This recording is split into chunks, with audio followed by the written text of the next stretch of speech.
Well, good morning. Second day on this project in somebody else's backyard.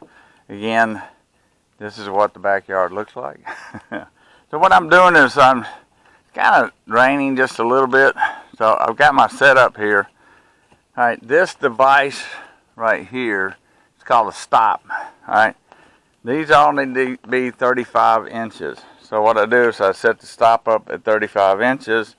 And then I make cuts, so that way I'm not having to make a measure every time. So I'm trying to get as many of these cuts as possible because the local hardware store, seeing that this is the weekend, may close at noontime. So that's what I'm doing, making cuts. I was going to try to demonstrate how to do one of these cuts, but I can't hold the camera, hold the board, and come down with the saw. So this is the way it looks. All right, the work has begun today. He has cut, these are the steps that we'll install, and we have to go get some more. And now he's cutting the boards for the railings up there, and then we'll start screwing them in. Yep, it's trying to rain, but with a view like that, who can complain? Alright, so here's the first banister board going up, and then he's cut one down there for the banister on the stairs. This ended up being a 30-degree angle, alright, with a 1-inch overhang. So I set the saw up at 30 degrees. Now I'm going to take some 3.5-inch decking screws, alright, while she kind of holds too. And I'm going to do an upward angle like this to kind of force it up. There you go. Perfect. Right now I'm just holding it in place. I want to knock it over a little bit to hide that.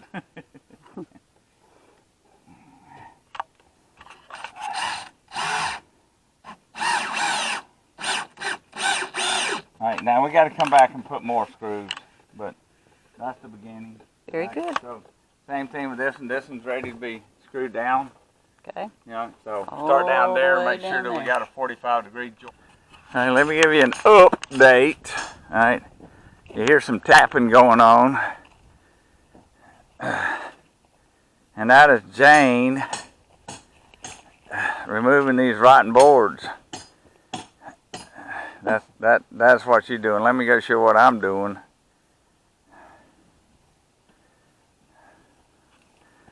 So I'm up on the banister.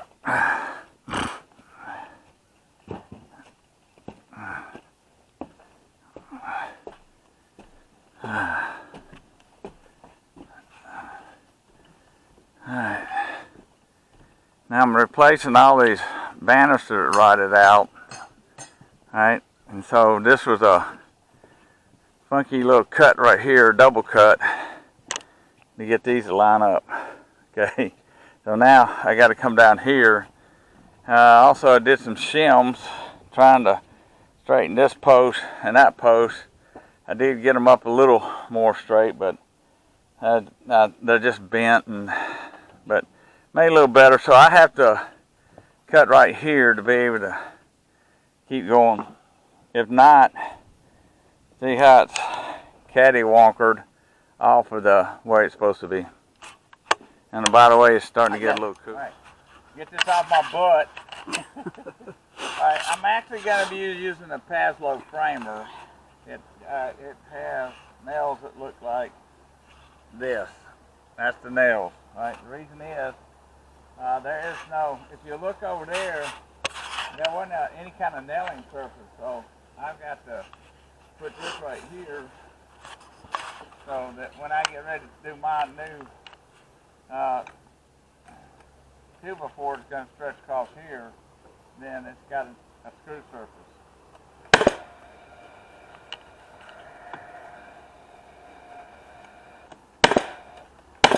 Now, this is the only time we're using nails. The rest of the time we're using screws. An update. We got that one up. Got this one done. Alright. So we deemed that one was okay. Just need some deck correct. That one, those. Then we started here. Alright, finish that all the way along here. So we just completely redid this entire side right here. Alright, because it was just shot. And so then down there you can see the new boards. James down below, we think we're going to be replacing a total 50 of the steps. Alright. When we planned this thing a month ago, there was no forecast that it was going to drop down one night to 30 degrees. So the breezes kicked up. We had white caps a little while, but this is when it's all said and done, we'll probably, well, we will replace 50 steps total.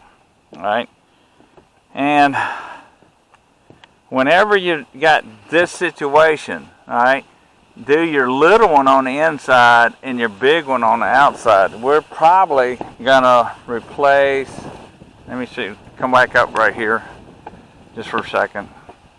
See, we're gonna do the opposite. That's a weak point right there. So we're gonna take both of those up and then make new ones to go in their place. But don't ever put the small one on the edge, because that's a weak point. Make sense? So anyway, as we go on down, alright, so we actually, down below here, we actually raised a whole section up. Now, I'm going to show you in just a second. Jane is not real happy about this landing, and so she's replacing all the boards. Alright,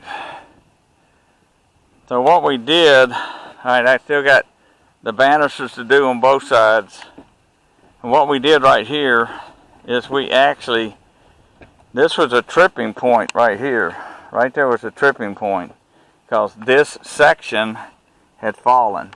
So we were able to use one of my clamps with this board right here and pull the whole section up, and I'll put about 5 screws to hold it in place. So we still like that one, and you can see all the X's on boards. So anyway, we got a little ways to go, but it's time for us to go eat some barbecue. Now, a helpful hint. Whenever you're getting one of these tents, which I think is just designed for tailgating, the mistake we made is getting the slant legs.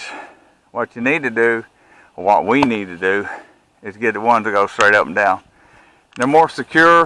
They have a secondary rope to come off the end to help tighten it. So you got a situation right here where that could possibly fill up with water if it rained.